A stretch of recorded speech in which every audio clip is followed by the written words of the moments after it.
2019년 대한민국을 충격에 빠뜨린 그 이름 고유정. 2019년 3월 청주 자신의 집에서 의붓아들 홍승빈 군을 살해한 혐의. 2019년 5월 제주시 조천읍 무인 펜션에서 전남편 강씨를 살해하고 사체훼손 및 유기를 한 혐의. 여러 쟁점을 다투는 긴 공판 끝에 2020년 2월 1심은 이렇게 판단합니다. 전남편 살인사건은 계획적인 혐의 인정, 유죄. 청주에서 의붓아들 승빈이를 살해한 사건은 간접 증거만으로는 유죄를 입증할 수 있다 하더라도 간접 사실 사이에 합리적 의심이 없을 정도로 증명과 상호 모순이 없어야 한다며 의심스러운 모든 사정들을 확실히 배제할 수 없다면 무죄 추정의 원칙을 고수해야 된다. 피해자 아버지, 친아버지의 다리나 몸통에 머리와 가슴이 눌려 사망했을 가능성을 완전히 배제하기도 어렵고 현재 검찰이 제시한 증거만으로는 피고인이 현 남편에게 수면제를 직접 먹였다라고 단정키도 어렵다. 최종 선고, 무죄. 두 가지 사건을 합친 1심 최종 판결은 무기징역이었습니다. 그럼 남는 의문점이 있습니다. 청주 집 안에 현 남편 홍씨와 그리고 고유정만 있었습니다. 청주 상당경찰서는 현 남편 홍씨를 기소조차 못했습니다. 증거가 없으니요. 그러면 승빈이는 누가 죽인 걸까요?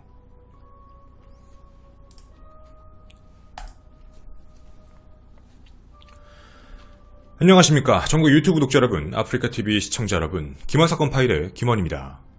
검찰과 피고 고유정 모두 1심 선고에 불복하여 2020년 6월 현재 검사가 사형을 구형한 항소심의 결심 공판이 모두 끝났습니다. 2020년 7월 15일 항소심 선고만을 남겨놓고 있지요. 검찰의 불복 이유와 고유정의 불복 이유는 분명히 다릅니다. 검찰은 청주 승빈이 사건을 다시 확인해달라라는 거기가 공격 포인트였고 전남편 살인사건은 이미 유죄가 나왔기 때문에 방어 포인트였던 거죠. 반면 고유정은 전남편 살인사건이 왜 계획이냐, 우발이다 라는 문제의 공격 포인트를 잡았고 방어적인 문제에서는 이미 무죄가 선고난 바로 승빈이 사건에 대해서는 아니다, 방어적인 입장만 취합니다. 우리는 오늘 고유정이 직접 읽은 항소심 최후 진술서를 통해 무엇을 숨기고자 하는지, 그리고 그 말 사이에 무엇이 오류인지 무엇이 거짓인지를 되짚어보려고 합니다. 여러분, 확실한 건 현재 고유정은 전남편 살인사건 혐의가 유죄입니다. 청주 의붓아들 사건은 무죄임을 꼭 기억해 두시고 이 글, 고유정이 직접 쓰고 읽은 이 글을 함께 봐주시면 좋겠습니다. 자, 포인트인데요. 진술 분석을 할 때 이 사람이 자신의 본연의 모습으로 이야기하고 있는 것인지, 아니면 새로운 가상의 인물의 캐릭터를 만들어서 그 중에 일부는 자신의 본연의 모습, 그 중에 또 다른 데서는 다른 사람의 모습, 여러 가지를 섞어서 자신에게 유리한 이야기만을 하는 건지, 그 진술에 모순점이 있는지 함께 봐주시면 좋겠습니다. 고유정의 최후 진술서입니다.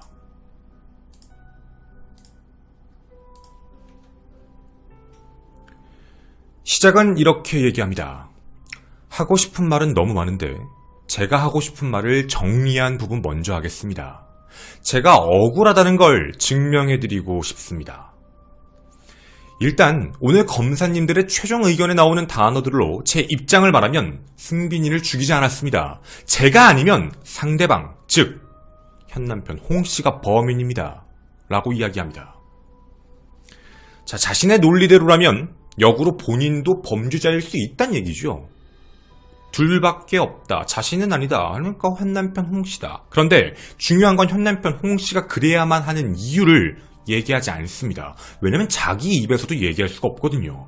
고유정의 원래 성격대로라면 이러한 이유로 현 남편 홍씨가 범인이다라고 얘기해야 됩니다. 하지만 현 남편 홍씨는 범행 동기가 없습니다.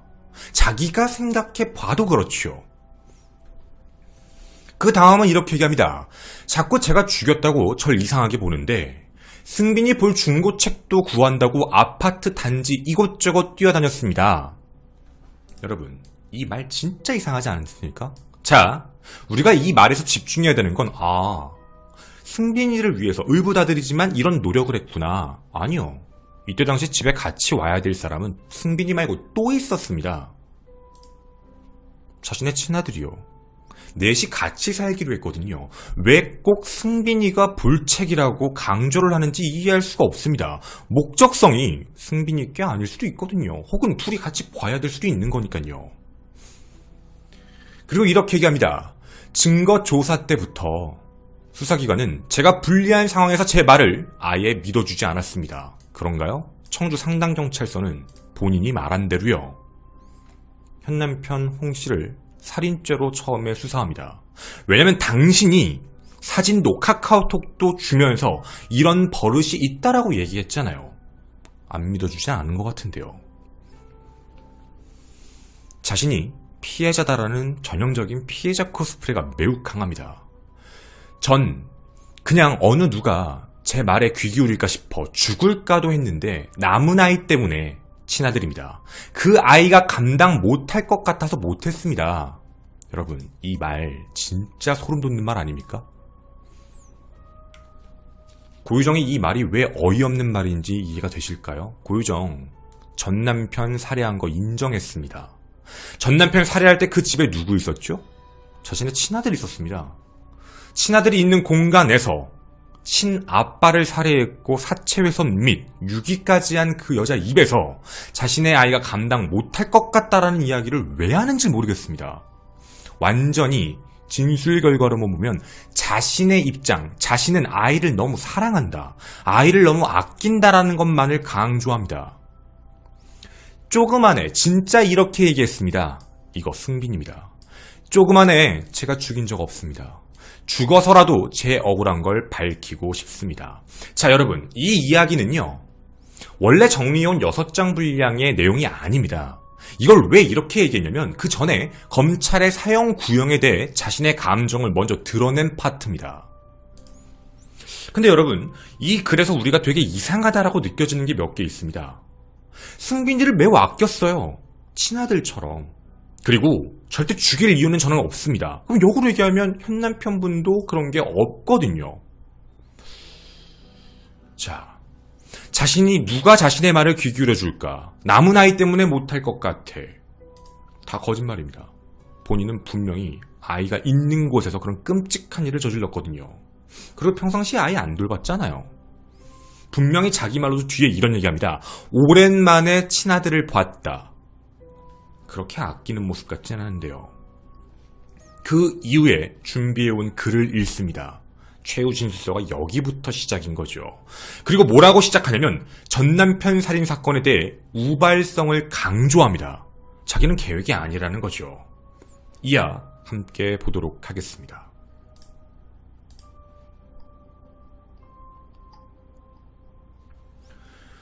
존경하는 재판장님, 평범한 애엄마였다가 1년 전 교도소에 갇히게 됐습니다.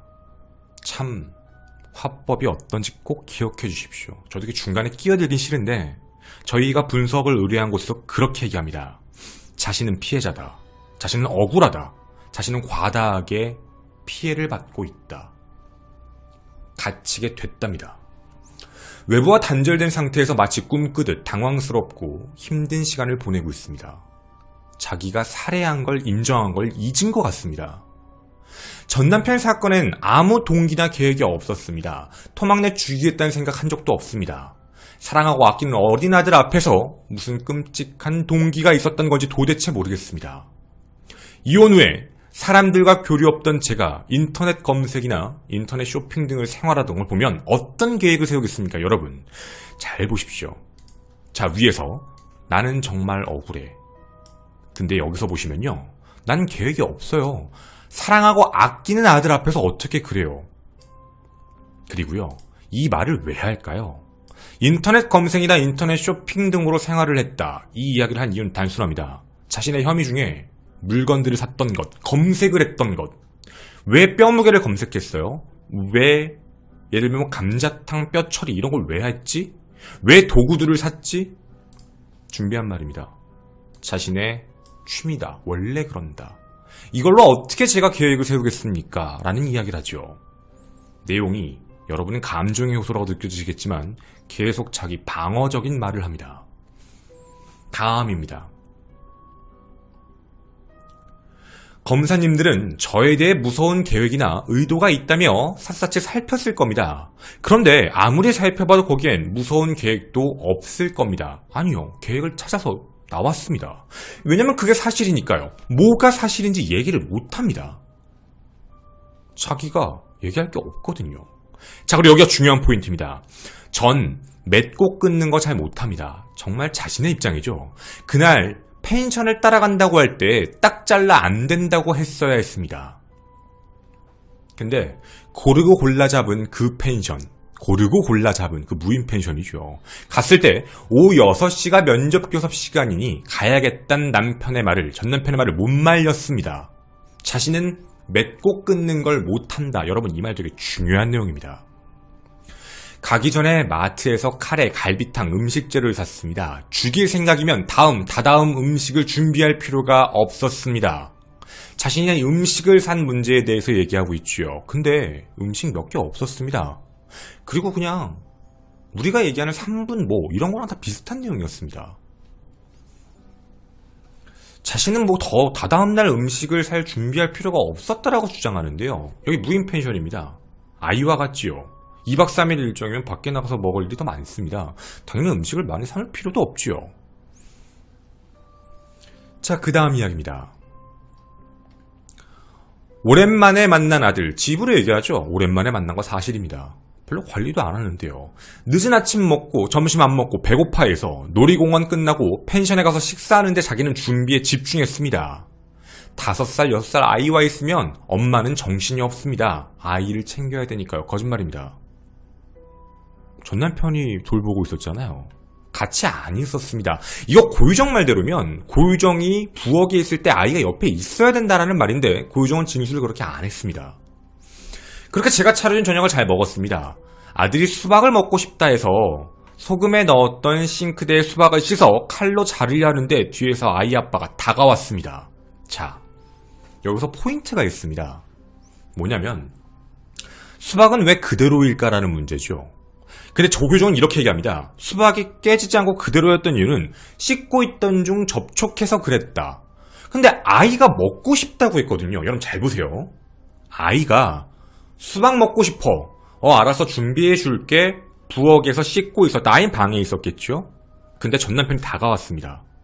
수박을 자르려고 하는데 뒤에서 막 몸을 만지거나 조교정 말대로면 붙었다는 얘기죠. 근데 수박을 자르진 않았습니다. 그럼 여러분 상식적으로 그 다음이 뭘까요? 아이가 나와보지 않을까요? 왜 그럴까요? 수박은 애가 먹고 싶다고 했으니까. 근데 고유정은 이렇게 얘기합니다. 수박을 내일 아침에 먹자라고 말했다고요. 자기가요? 왜? 그 위험한 상황 속에서요? 정말 말도 안 되는 소리인 겁니다. 거짓말을 해도 앞뒤가 안 맞는 얘기지요. 자, 그 다음입니다. 아이 아빠가 거실에서 통화한 건 나이트클럽에서 만난 중국 여자입니다. 그 여자와의 통화가 어떤 생각을 갖게 했는지 모르겠지만 저에게 접촉을 시도했습니다. 자, 여러분, 저희 이 이야기에 대해서 좀 드릴 얘기가 있습니다. 사실 저도 공판을 갔을 때 저 얘기를 공판장에서 들었습니다. 그 부분을 얘기를 할 때 제가 방송에서는 얘기한 적이 없습니다. 왜 그랬냐면 전 고인 모독입니다. 왜냐면 고인의 개인적인 사생활과 관련되어 있는 문제를 계속 그쪽은 걸고 넘어졌거든요. 나이트클럽에서 만난 중국 여자가 있었다. 그 사람하고 연락을 하고 있었다. 그래서 거기에 대한 불순한 의도가 자기한테 온 거다. 근데요, 전 이런 생각이 듭니다. 이혼이잖아요. 남남이잖아요. 고인께서 어떤 생활하고 있건 그건 고유정하고 상관이 없는 내용입니다. 그리고 고유정의 진술 들으면 자신과 함께 있을 때 나이트클럽에서 만난 여자와 연락을 했다라는 문제가 왜 자신에게 꽂히는 얘기죠? 그런 내용이면 그 여자를 만나러 간다, 만나려고 했다가 더 자연스러운 말 아닐까요? 그걸 보고 왜 자신에게 핀트가 맞춰졌을까라는 얘기를 얘기하는 것 자체가 이해가 안 갑니다. 자, 그 다음 얘기도 정말 충격적입니다. 그 사람의 접촉 시도에 가만히 있을 수가 없었습니다. 저에게 남편이 있어서 의리정조를 지켜야 되니까요. 보수적인 제가 그 접촉 시도를 받아들일 수가 없었습니다. 아까 본인이 그런 얘기하지 않았나요? 맺고 끊음이 정확하지 않다. 아까 본인이 그런 얘기했던 것 같은데요. 나는 맺고 끊음을 잘 못해요. 근데 여기서는 또 이렇게 얘기합니다. 정조를 지켜야 돼서. 그래요? 근데 같이 그 안에 들어가 있었다. 얘기도 하지 않고요. 이걸 과연 우리가 어떻게 생각을 해봐야 될까요? 과연 이 말이 정말 맞는 얘기인 걸까요? 보수적인 상황인데 자기가 갖고 싶은 캐릭터가 너무 다양한 거 아닐까요? 우유부단하다 플러스 정조를 지키는 뚝심 있는 사람이어야 된다 플러스 아이를 매우 사랑해야 된다. 여러 개가 많이 섞인 것 같은데요. 본인의 감정이요. 그날 처음으로 재혼 사실을 알아서인지 구체적으로는 말하기 곤란한 시도를 했고 손에 잡힌 칼을 순간적으로 사용하게 됐습니다. 그 후 여기에 갇히게 되었습니다. 그러니까 자신의 말로는 수박을 자르기 전에 그런 시도가 있어서 다가오길래 아이한테는 우리 수박은 내일 먹자라고 얘기를 했다는 거죠. 차라리 그렇게 정조를 지키려면 한 가지 방법이 있지 않나요? 아이한테 오라고 했으면 될 텐데.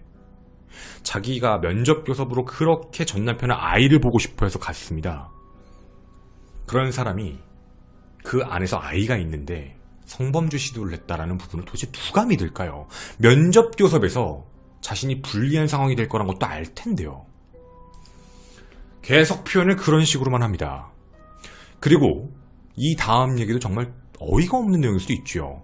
2배가 넘는 체중의 남자를 죽이려고 했다면 약이나 자동차를 사용하거나 네, 맞습니다. 목을 졸라 죽이는 게 낫습니다. 다른 방법도 많은데 칼로 한다는 건 미리 준비 못했다는 증거입니다. 그런가요? 이 칼 왜 샀냐라고 얘기했더니 그렇게 얘기하지 않았나요? 자신은 펜션에 있는 것들이 좀 찝찝해서 다 사서 써야 된다. 그때 나중에 진술은 이렇게 얘기했죠. 그냥 사려고 했는데 칼이 너무 싸길래 할인하길래 그냥 구매한 것이다. 글쎄요. 이걸 진짜 누가 믿어야 될까요? 자, 다음 급박한 상황에서 벌어진 일입니다. 며칠 전 싼 거 샀다고 10,000원 조금 넘는 가격에 산 칼로 거구의 남자를 죽이려 했다는 게 말이 안 됩니다. 저는 바보가 아닙니다. 아버지 회사에서 채권에서 못한다고 우유부단하다는 질책을 당한 적이 있는데 바보는 아닙니다. 맺고 끊는 걸 못하는 게 채권에서 관련이 있는 거군요. 그 많은 피를 닦을 일을 할 정도로 어리석진 않습니다. 그 다음 말도 참 어이가 없습니다. 제가 잘못된 행동, 사채 훼손 및 유기 얘기하는 겁니다. 사채 훼손에 대한 이야기를 이렇게 합니다. 물건을 산 건 이미 옛날에 산 거예요. 우발적으로 죽인 거예요. 사전 답사도 하지 않은. 본인이 인터넷 검색이 취미라면서요. 그 펜션 인터넷 검색하면 다 나옵니다. 전화도 몇 번씩 했고 CCTV 없는지 확인도 했고 사전 답사를 하지 않은 펜션이라고요. 그 가족이랑 이 가족은 피해자의 가족인 거죠. 전 남편 유족의 가족입니다. 이미 나 만나는 거 다 알고 있는데 그 사람만 달랑 없애고 현 남편과 살려고 했다는 건 수사기관의 고의적 상상력입니다. 변호사님한테 많이 들은 단어네요. 저기 고유정한테 이렇게 얘기하고 싶습니다. 고유정씨, 만약에 집 맞은편에 CCTV 없었으면 당신 발뺌했을 거잖아요. 당신 초기 진술은 전 남편이 나에게 그런 범죄를 시도하다가 내가 한번 찔렀는데 그 사람이 미안하다, 얘기하지 말아달라고 하면서 바깥으로 도주했다라고 했잖아요. 그리고 자신에게 문자를 보냈다. 그 문자도 자기가 만든 거짓이었죠. 이거 다 뻥입니다. 가족이랑 다 아는데 본인은 그 일을 했지요. 왜냐면 전 남편은 당신을 만날 이유가 없거든요. 친아들이 아니면. 이제 남 탓 2번째가 나갑니다. 현 남편은 질투심 많고 권위적이고 똑똑한 사람이라 제 약점인 유유부단과 그리고 계획성이 없는 걸 질책하곤 했어요. 거기서 피해당했다고 하면 그런 상황들을 초래한 걸로 혼낼 사람이거든요. 제가 붙잡히기 전 만난 사고 자세히 알려야 했습니다. 우발적 사고라 우발적 대처란 것뿐입니다. 검사님 주장대로면 큰 여행 가방을 미리 준비했어야 됩니다. 담으려고 했잖아요. 김장봉주 왜 주문한 건지 모르겠습니다. 흥건한 피도 펜션 수건으로 닦는 등 갑작스럽게 했습니다. 왜냐면 자신이 생각하지 이외의 부분에 피가 튀었으니까요. 이걸 우리가 논리적으로 반박을 해야 되나요? 당연한 거잖아요. 자기가 생각하지 못한, 아이가 보면 안 되는, 아이한테 물감놀이 하고 왔다고 자기 입으로 얘기해놓고. 다음날 아이를 친정에 데려다주고 한참 고민 후에 해서 안 될 일 사채훼손을 했습니다. 내 인생 끝났다는 생각으로 잘못된 행동했습니다. 사죄합니다. 정말 잘못했습니다. 그러나 사과하는 사람이 절대 하지 말아야 될 표현이라고 하죠. 현남편 권위에 눌려있던 저는 그렇게밖에 할 수 없었습니다. 아이 아빠 유육에게 진심 어린 사죄를 드리고 싶습니다. 아이 아빠니까요.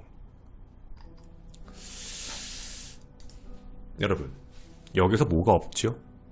아직까지요, 사채훼손을 어떻게 했는지, 그리고 유기를 어떻게 했는지 말을 안 합니다.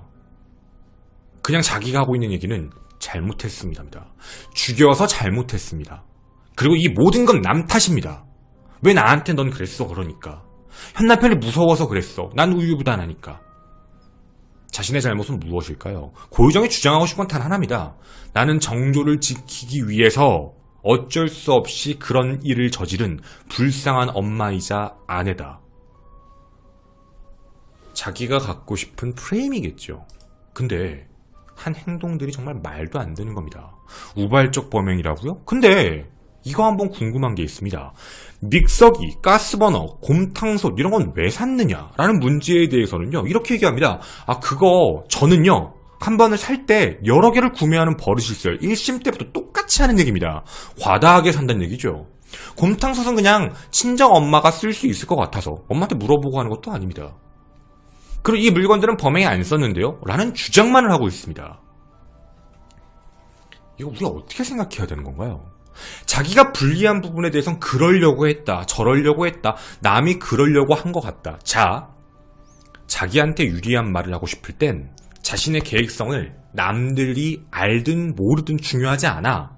내가 선물하고 싶어서 산 거야. 내가 미래에 무언가 필요할 것 같아서 산 거야. 이런 얘기만을 합니다. 이게 고유정입니다. 근데 자신한테 불리한 얘기가 들어오면 기억이 안 난다, 모르겠다, 난 그러려고 한 게 아니다라는 동문서답만 하고 있는 것이죠. 그리고 현남편을 저격하는 발언까지 했습니다. 자, 여기까지가 전남편 살인사건과 관련되어 있는 고유정의 최후 진술입니다. 그럼 고유정은 뭘 얘기하고 싶은 걸까요? 우발적이라고요. 난 계획 안 했다고요. 그날 산 물건들, 검색한 내용들 다 우연이라고요. 부장 검사님의 말이 떠오르네요. 고유정, 당신은 특별한 능력을 갖고 있다. 검색을 하면 미래에 그대로 발현되는 그런 특별한 능력. 검색한 내용대로 미래의 모든 것이 다 엮이는 능력. 미래를 예측할 수 있는 능력이죠. 그래서 검사님이 이런 말씀을 하셨습니다. 당신의 미래에 대해서도 검색을 해봐라. 분명히 알 수 있을 것이다. 저도 동의합니다.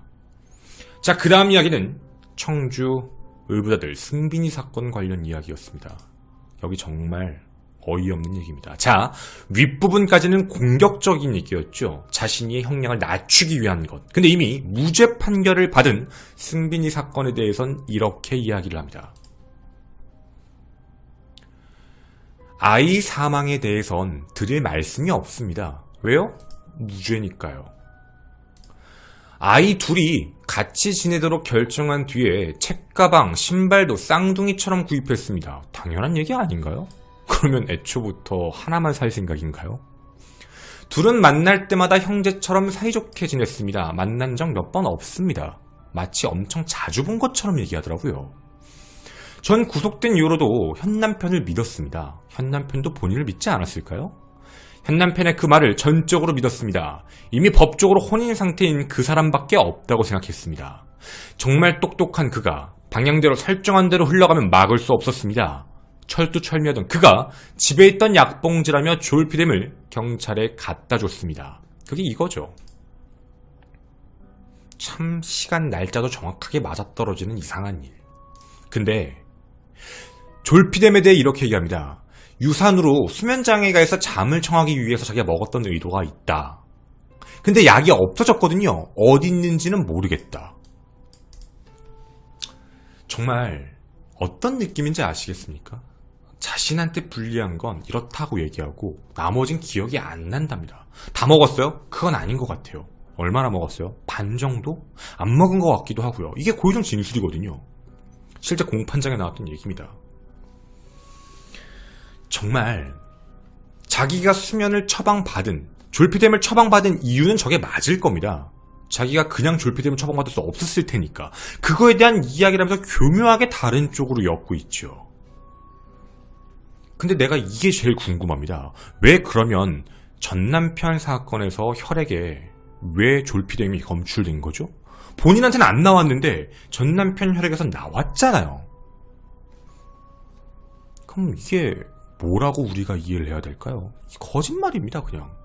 그리고 졸피뎀에 대한 이야기를 한 것도 되게 어이가 없는 내용입니다. 왜일까요? 현남편은 독세핀입니다. 졸피뎀을 갖다 준 걸 봤을 때는 이 졸피뎀, 여러분 말만 들어보시면 그런 느낌 드시지 않습니까? 승빈이 사건에 대해서 자신에게 무언가 하기 위해서다라고 느껴지시죠? 여러분, 이 사건 전남편 사건입니다. 전남편 사건에 대해서 현남편이 무슨 악의적인 의도가 있어서 그걸 갖다 준다는 얘기죠? 아니, 도리어 정확히 얘기하려면 현남편은 독세핀을 갖다 주는 게 더 정확합니다. 내가 이런 걸 마신 것 같다. 그게 맞겠죠. 졸피뎀은 승빈이 사건하고는 아무런 관련이 없는 내용입니다. 정말 어떻게 생각해보면 그냥 억울한 거죠. 자신을 타겟으로 노리고 있다고만 얘기하고 있는 겁니다. 다음 글은 이런 내용입니다. 현남편에 대한 두려움 때문에 똑똑하고 그런 거 보고 만났는데 지금은 그것 때문에 무섭습니다. 변호사들이 믿어줬는데 여론 때문에 그만뒀습니다. 1심 판사 정봉기 판사님이 변호사를 너무 질책했습니다. 저 현장에 있었습니다. 질책 당할만 했습니다. 그리고요, 질책하신 후에 솔직히 고효정 씨도 알잖아요. 다 봐주셨습니다. 하다못해 20분 만에 공판 끝난 적도 있잖아요. 다음번에 꼭 준비해서 와라라고 해서. 무슨 말도 안 되는 소리입니까 이거. 검사님도 저를 질책하고 있습니다. 제 인생 한가닥 희망은 재판장님이십니다. 1심 때도 이런 얘기했습니다. 너무나 험악하고 거센 여론에 교도소까지 찾아와 아이 이름 들먹이는 기자들. 여론 때문에 1심과 다른 판단조차 큰 부담이 될 거라 생각합니다. 학창시절 밝고 명랑하던 제가 실수로 재혼하게 됩니다. 남과 몸으로 싸우거나 다투지 않는 성격인 제가 이 사건 같은 일이 벌이지 않았습니다. 절 위해서 나쁜 짓을 했지만 아이를 위해 한가닥 희망을 버리지 않습니다. 죽겠다면서요. 자, 이게 고유정의 최후 진술입니다. 여러분이 여기서 보시면 승빈이 사건에 대해서는 뭐라고 얘기하는 것 같으십니까? 방어적인 기질로만 얘기합니다. 그냥 아무런 얘기를 한 게 없습니다. 검찰이 과도하게 상상한다. 그리고 현남편이 나를 배신했다. 현남편이 졸피뎀을 갖다 줬다. 그건 전남편 사건 관련이거든요. 상관없는 얘기입니다. 자, 이제 이렇게 결론이 났습니다. 정말 여러분은 고유정의 이 최후 진술을 얼만큼 믿으십니까? 저는 이런 생각이 들었습니다. 여러 개의 성향, 여러 개의 가치관이 있는 사람이구나. 자아가 여러 개구나. 되게 정조를 지키는 여자와 우유부단한 것과 맺고 끄진 잘 못하는 그런 사람의 모습과 세상에서 가장 불쌍한 사람, 누구도 내 편이 돼주지 않는, 다 나를 공격하고 있는 사람들. 근데요, 고효정 이걸 인정하고 있지 않습니다. 당신은 전남편 살인한 게 맞습니다. 훼손하고 유기했고요. 아들이 있는 장소에서 했습니다. 수박과 관련해서도요, 말이 앞뒤가 맞지가 않거든요. 고유정 말대로면 수박 해줄게. 준비. 뒤에 다가왔다. 칼로 찌르기 전에 수박은 내일 해줄게. 칼로 찔렀다. 그리고 살해했다. 물감 놀이하고 있었어. 나오지 마. 그 이후에 청소를 하고 사체를 화장실로 옮기고 아이를 데려다 준 뒤 훼손했다. 이 얘기거든요.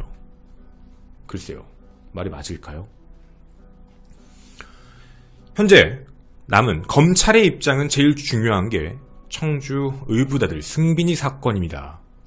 현재 여기에는 정황 증거와 간접 증거만이 존재하고 있습니다.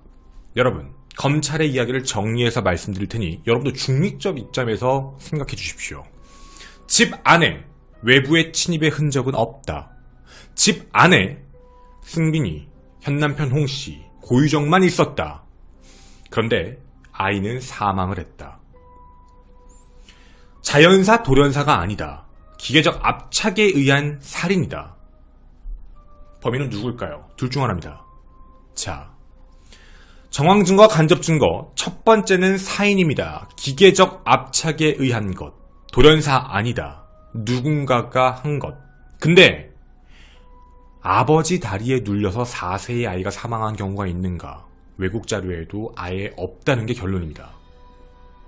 두 번째, 2018년 11월 1일 고유정은 독세핀을 처방받았고요. 그 독세핀은 현 남편 홍 씨의 머리에서 검출됐습니다. 먹었다 혹은 먹였다죠. 여러분 남의 약을 막 드시나요? 약이 있네? 뭔진 모르겠지만 내가 먹어도 되겠네. 이런 적이 있으신가요? 세 번째, 의붓아들 승빈이가 사망했던 것으로 확인되는 추정시간은 새벽 4시에서 6시 사이인데 이때 당시 고유정은 깨어 있었습니다. 핸드폰을 만진 건 사실입니다. 본인은 잠을 잤다라고 얘기했거든요. 거짓말입니다. 범행 동기가 네 번째입니다. 현 남편이 의붓아들 승빈이를 매우 아꼈다. 자신과 홍씨 사이에 아이의 유산이 2번 있었는데도 너무 아이를 아끼는 모습에 적개심, 이런 이야기를 보냅니다. 너의 모든 것을 다 무너뜨리겠다. 웃음기 없이 모두 사라지게 해주겠다. 넌 나한테 더한 고통을 주고 떠날 거다. 이런 이야기를 했다는 거죠. 증거가 다 있습니다. 물론 그냥 화가 나서 했다는 얘기로 하더라고요. 다섯 번째, 심하게 다투는 과정에서도 문맥과 상관없는 잠버릇 문제를 계속 거론합니다. 이건 1심 때도 계속 여쭤봤던, 판사님도 이해가 가지 않는다라고 했던 얘기거든요. 여섯 번째, 범행 전, 승빈이 사망 전 니코틴 살인사건 관련 뉴스, 그리고 치매 노인을 베개로 눌러 질식사를 시킨 사건, 4년 전의 사건을 검색한 게 확인됩니다. 왜 그랬을까요? 일곱 번째, 승빈이가 사망한 이후에 자신의 친어머니와 고유정이 통화할 때 이런 게 녹음됩니다. 마치 사망 원인도 알고 있는 듯한 말투와 우리 얘기 아니니까 더 이상 얘기하지 마 라는 말을 하며 전혀 슬퍼하지 않았습니다. 여덟 번째, 사망 당일 혈흔이 묻어있던 증거들을 전부 처분합니다. 매트리스를 처분 시도했고 다음날 오전 피가 묻어있던 요 전기장판 모두 임의로 버렸습니다. 말로는 현 남편이 아파할 것 같아서 현 남편은 치우란 얘기를 하지 않았거든요. 이게 검찰의 공소 사유입니다. 간접 증거, 정황 증거만으로 온 것이죠. 자, 근데 여러분 이 안에는 둘밖에 없습니다. 그럼 역으로 물어보고 싶습니다. 현 남편 홍 씨는 승빈이를 죽여야 될 범행 동기가 무엇인가요? 살해 수법은 무엇인가요? 살해 수법은 그러면 고유정과 똑같은 압착을 시켜야 됩니다. 고의적으로요. 왜요? 우리는 7월 15일 항소심 선고를 분명 지켜볼 것입니다. 그리고 저희는 이런 생각이 듭니다. 선고가 어떻게 나왔다. 야, 이게 왜 무죄야? 판결이 이상해. 재판장 이상해. 그런 얘기를 하기 전에 하나를 더 잡고 넘어가야 됩니다. 청주 상당경찰서. 승빈이 사건이 2019년 3월에 발생했는데 고유정 사건까지 기소하기까지 거의 1년 걸렸습니다. 고유정이 제주도에서 전 남편을 살해했다는 기사 뜨기 전까지 수사를 안 했으니까요. 이 책임은 누가 져야 될까요? 왜 이 사건이 미제 사건이 돼야 될까요? 항소심 꼭 지켜보겠습니다. 저는 김한 사건 파일의 김원이었습니다. 감사합니다. 저희 뒷이야기에서 꼭 드리고 싶었던 이야기는 살인사건에 대한 문제에서 왜 사형을 주지 않았는가에 대한 문제인데 전문가분들의 이야기라기보다는 이제 이건 다 사견입니다. 전직 그런 생활을 하셨던 변호사님들이 뭐라고 하셨냐면 입을 모아 말씀하시는 건 그거예요. 따로 있었던 사건으로 봤을 때 승빈이 사건, 그러니까 청주 사건을 보면 우리가 좀 봐야 되는 게 관악구 모자살인 사건이 있어요. 관악구 모자살인 사건이 이제 그 아래도 나와서 저희도 방송을 했었는데 그것도 이제 아버지죠. 아버지가 살해했다. 친아버지가 자신의 아들과 자신의 아이와 어머니를 살해했다. 이걸로 기소가 된 건데 도예가였죠. 그래서 범행에 대한 문제가 범행 도구도 없었고요. 차 안에서 혈액이나 이런 증거물이 안 나왔어요. 그것도 이제 어떻게 보면 간접 증거만 많이 있었는데 당일날 그 집에 방문한 게 확인됐고 1시 45분 그쯤에 차를 타고 나가는 게 찍혀요. 나갈 때는 정상이었다라고 얘기를 했거든요. 근데 그 이후에 누군가가 들어와서 살해한 거 아니냐 이런 문제로 쟁점이 붙어서 그 사건도 직접 증거는 없었어요. 범행 도구도 못 찾았고 다른 것도 찾은 게 없었으니까. 그래서 그것도 이제 간접적인 증거들만으로 붙었던 사건. 그래서 만약 그 사건도 무죄가 나온다면 1시 45분 이후에 그 집에 들어온 사람이 없다라는 걸 증명해내야 되는데 그걸 할 수 있을까라는 문제에 봉착했던 것도 있었죠. 근데 근데 이 사건은 1심에서 무기징역 선고가 됐어요. 그러니까 유죄 판결한 거죠. 간접 증거를 많이 가지고. 그리고 또 하나 말씀을 드릴 게 있어요. 이 사건과 다르게 청주 이제 승빈 사건 같은 경우도 간접 증거인데 집 안에서 발생됐고 범행 동기나 수법을 봤을 때는 당연히 고유정 측이 훨씬 더 무게가 실리는 게 사실이에요. 현 남편보다는. 그러면 이렇게 되면 유죄를 내려야 되는 거 아니냐에 대한 건데 그런 사례가 있었으니까. 근데 왜 안 하지? 그거에 또 다른 사례를 하나 들어드리면 그 사건이에요. 이태원 살인 사건. 당시에 화장실 안에서 살인사건이 발생됐고 범인은 둘 중에 하나였어요. 근데 둘 다 서로를 주장해요. 증거가 명확하지 않아요. 둘 다 무죄가 내려져요. 그래서 결국에는 증거가 없었죠. 근데 나중에 한참 시간 지나서 혈흔을 분석해서 혈흔학을 가지고 둘 중에 누가 거짓말을 했지를 찾아내서 유죄 판결을 내렸어요. 간접 증거였죠. 그러니까 진술에 대한 거짓말이 있었다라는 걸로. 그래서 이런 사건들을 봤을 때는 전문가분들은 이런 말씀을 하셨어요. 승빈이 사건이 단독 사건이었다. 예를 들어서. 그러니까 전 남편 사건이 없을 때 얘기예요. 승빈이 사건의 단독 사건이었다면 유죄를 내렸을 확률이 높다. 정황상 보면 그랬다. 그런데 문제는 이걸 현재 유죄를 못 내리는 이유 중에 하나는 아마 그게 부담스러울 수 있다. 만약 유죄 선고를 하는 순간 사형이니까. 그러니까 유죄, 무기징역, 유죄 30년 이게 아니라 앞에 전 남편 살인 사건이 유죄이기 때문에 계획적 사건 때문에 이미 유기 그리고 무기징역이 나왔기 때문에 이게 지금 승빈이 사건조차도 유죄를 인정하는 순간 사형이 되는 건데 이런 입장, 이 증거를 가지고 사형 선고를 해도 되는 건가? 그러니까 사형 선고를 내릴 만큼 명확할까에 대한 두려움이 있을 수 있다예요. 그래서 사형 선고를 못 내리는 거 아닌가? 라는 생각인 거죠. 이게 사형을 내릴 만큼 정확할까요? 라는 그 얘기를 하고 계신 거예요. 이제 그쪽에 대한 부분들은. 그래서 되게 부담스럽다라는 이야기. 이거는 좀, 그러니까 유죄인 거는 뭐 어떻게 따로 보면 할 수 있겠지만 유죄 판결을 내리는 순간부터 사형이니까 연쇄살인이 맞으니까. 그러니까 굉장히 부담스러운 거 아닐까라고 이건 사견입니다. 추측을 하고 계신 것 뿐이에요. 그래서 이 사건이 만약에 별개의 사건이었다면 이런 얘기였거든요. 그래서 일단 여러분께 근데 이것도 여러분 병합돼서 이 얘기하는 거 아니에요. 병합이 안 됐다 하더라도 마찬가지예요. 어차피 첫 번째 무기징역 나오고 그 다음 승빈이 사건이 들어갔다 치더라도 유죄를 내리면 사형이에요. 이거 유죄 내리고 징역 20년 나와도 무기징역 파행하고 20년을 때릴 수는 없잖아. 유죄면 사형이에요. 이러면. 근데 그런 건 아니니까 어쨌든. 그러니까 일단은 이 문제에 대해서 이렇게 됐는데 제가 이 얘기를 왜 드리는 거냐면 야 뭐 법이 그따위야? 이렇게 얘기하실 수 있는 분들이 많고 이게 기사가 뜨면 대부분 판사님들 욕이 되게 많이 들어가요. 그리고 뭐 법에 대한 욕. 근데 그걸 제가 부정한다는 건 아니에요. 근데 중요한 건 그런 판결이 나오게 된 문제도 있어요. 그 원인을 우린 다 잊고 있어요. 초동수사 안 했잖아. 초동수사를 안 한 청주 상당경찰서 제대로 안 했잖아요. 내가 공판장에서 들은 것만 보더라도 진짜 문제가 심각하거든요. 그래서 공격을 해요. 분명 이거에 대한 책임을 물을 때 사람들마다 느끼는 게 여러 가지겠지만 법이 잘못됐다, 판단 잘못됐다 그런 것도 있겠지만 만약 그 무게에 대한 걸 만약에 얘기한다면 무게는 상당경찰서 쪽에 훨씬 더 강해요. 거기가 제대로 못했으니까. 그래서 우리가 왜 이걸 말씀드리면 여러분이 잘못했다는 게 아니라 우리는 생각을 정확하게 하고 공격을 해야 돼요. 안 그러면 그들이 원하는 대로 돼요. 우린 아니야. 사람들이 법을 욕해, 판사를 욕해. 우린 아니니까. 아무도 우리 욕을 안 하고 우리한테 항의를 안 하니까. 이렇게 지나가는 거예요. 참고로 말씀드릴게요. 제주도도 수사가 좀 늦었다고 그때 징계 먹었어요. 제주경찰서도. 그 제일 높으신 분 한 분이 내가 알기로는 징계를 먹은 걸로 알고 있어요. 그 기사가 떴거든요. 어쨌든 수사를 해가지고, 왜냐면 이제 김포까지 갈 동안 빨리 못 잡았다라는 걸로 징계를 먹었어요. 청주요? 먹은 사람이 없어요. 아무도. 그냥 쉬 하고 지나갔어요. 뭘까요? 이게 과연 맞는 걸까라는 생각이에요. 진짜로.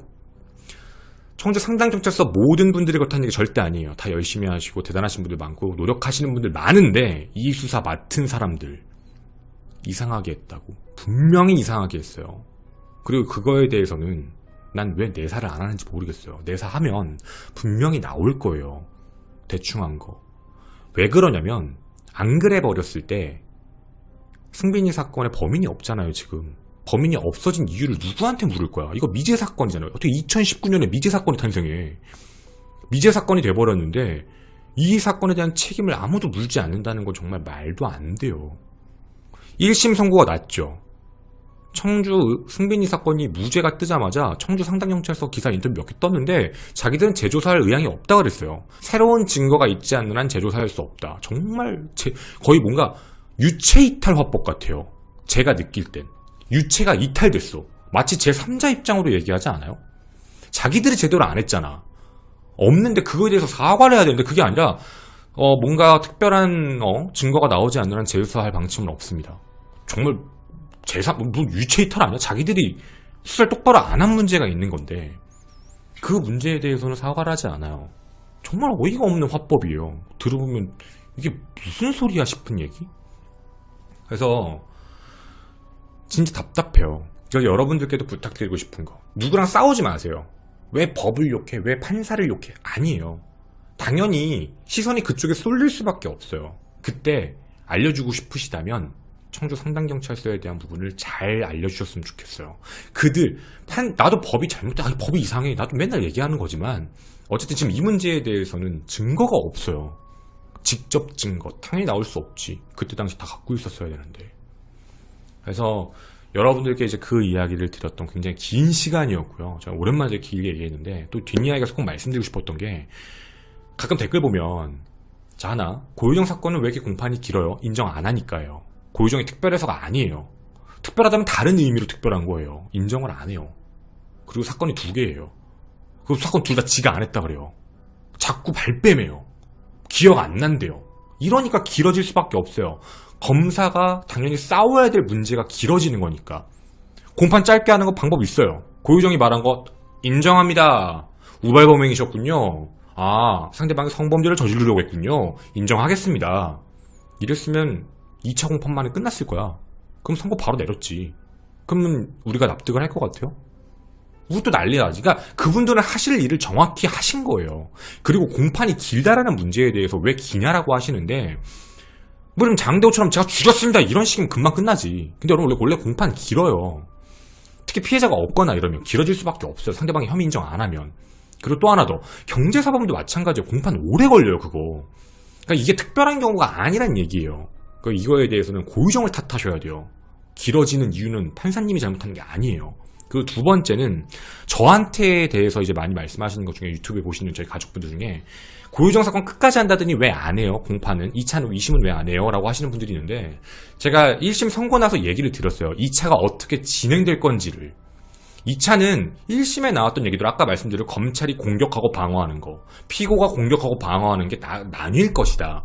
그리고 사실 똑같은 얘기들이 진전될 거다. 내가 이걸 계속 방송을 때려버리면 사람들은 분명히 똑같은 얘기를 또 한다고 해서 관심도가 사라지고 문제점의 중심이 흐트러진다. 그래서 2심은 선고 공판만을 하겠다라고 저는 얘기를 했었어요. 그리고 현재 코로나 문제 때문에 좌석수도 많이 적고 그런 얘기를 여러분한테 드렸던 거예요. 그래서 원래는 선고 공판 때 이 얘기를 하려고 했는데 저는 결심 공판 때 이 최우진술 보고 너무 열이 받아가지고 미쳤구나 이 생각이 들었어요. 그래서 일단 방송을 한 거예요. 그러니까 선고도 제가 지켜는 볼 건데 당연히. 그래서 여러분한테 이 말씀을 드린 거고 저는 사건을 놓은 적이 없어요. 최신종도 지금 오늘 방송하는 날짜에서 공판 들어간 거 알고 있고요. 다른 사건들도 마찬가지예요. 라이브에서는 사실 얘기하지만 유튜브에 올릴 수는 없는 내용들이 많아서 라이브에서만 얘기를 하고 있어요. 그러니까 저희 방송을 보신 분들과 당연히 유튜브 분들은 조금 괴리감이 있다는 점에 저 정말 죄송해요. 제가 유튜브에다가는 모든 라이브를 올릴 수 없는 입장이에요. 아프리카 TV는 제가 파트너십 계약을 해서 아프리카 TV는 저를 보호해주는데 유튜브는 저를 보호해주지 않아요. 제가 무언가 발언을 예를 들어서 이제 이런 사건과 관련되어 있는 얘기를 잘못하거나 이랬을 때 저에게 피해가 올 수 있는 부분이 있어서 유튜브는 어느 정도만 얘기하고 제가 끊어놓는 거고, 제가 이렇게 여러분과 얘기하는 이런 내용들은 유튜브에 업데이트가 따로 되지 않고 있는 거예요. 근데 그거를 당연히 모르실 수도 있죠, 유튜브 분들은. 그래서 제가 전달 못해드린 점 정말 죄송하고 오해 없으셨으면 좋겠고, 저희 나름대로도 최선을 다해서 확인해보고 있다는 점, 그것도 알아주시면 정말 정말 좋겠습니다. 감사합니다.